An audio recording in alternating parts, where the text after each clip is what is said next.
Narito tayo ngayon sa San Agustin Church in Intramuros, the oldest stone church in the Philippines. Isa itong important part ng history natin, and we'll learn more about its architecture, stories, at kung bakit ito mahalaga sa kultura natin. Tara, explore natin. San Agustin Church was completed in 1607 at tumatakbo na siya ng 400 plus years. Wow!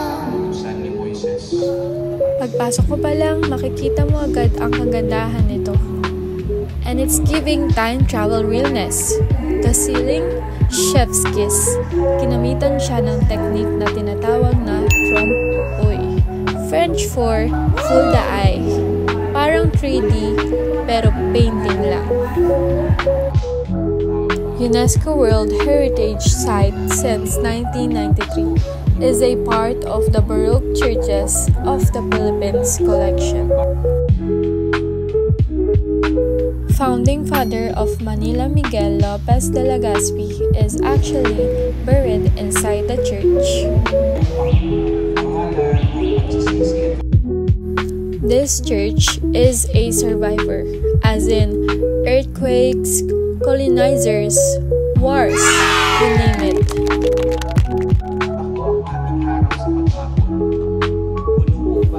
Noong Battle of Manila in 1945, halos lahat ng Intramuros nasira.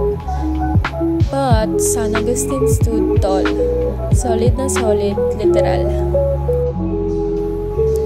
Saved by its thick adobe walls and built tough, stayed tough. Okay, real talk. Bakit nga ba importante to sa kultura natin? San Agustin Church isn't just aesthetic. It's a piece of our soul as Filipinos. Dito mo mararamdaman kung gaano ka-rich at ka-resilient ang kasaysayan natin. Spanish rule, revolutions, World War II, still standing. Parang tayo lang, matibay.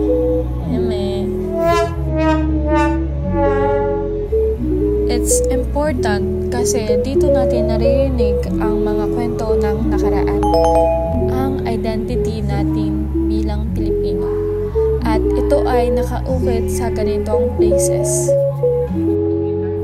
Kaya tara na, let's do our part, wag lang tayong mag-picture, and let's really feel and respect the story behind these places. Heritage isn't just about aesthetic. It's something we can carry in our blood. Kaya until now, buhay na buhay pa rin ang simbahan na ito. May misa, may wedding, may IG-worthy moments pa nga.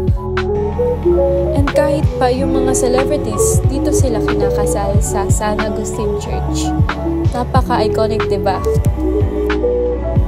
Also a trivia, San Agustin Church is a top choice for dreamy, historic weddings. After this whole visit, mas na-appreciate ko talaga ang kasaysayang Pampook.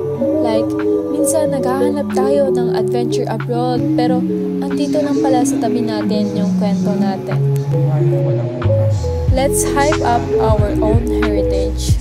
Huwag nating kalimutan kung saan tayo nanggaling. Kasi doon natin makikita kung gaano kaganda ang pagka-Pinoy natin. Habang nililibot ko ang San Agustin Church, na-realize ko na ang kasaysayan natin ay hindi lang siya something na binabasa lang sa textbooks or naririnig sa school. It's something na talagang nararamdaman mo when you stand in places like this. San Agustin Church is more than 400 years old. Imagine, lahat ng pinagdadaanan ng Pilipinas from Spanish colonization to World War II.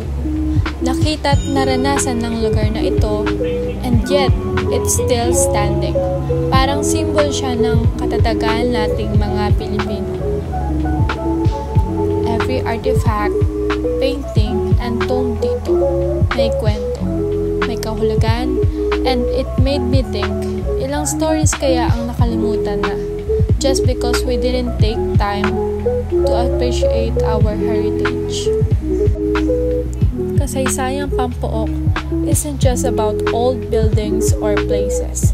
It's about identity, kung saan sino tayo, kung saan tayo nanggaling, and honestly, it made me proud.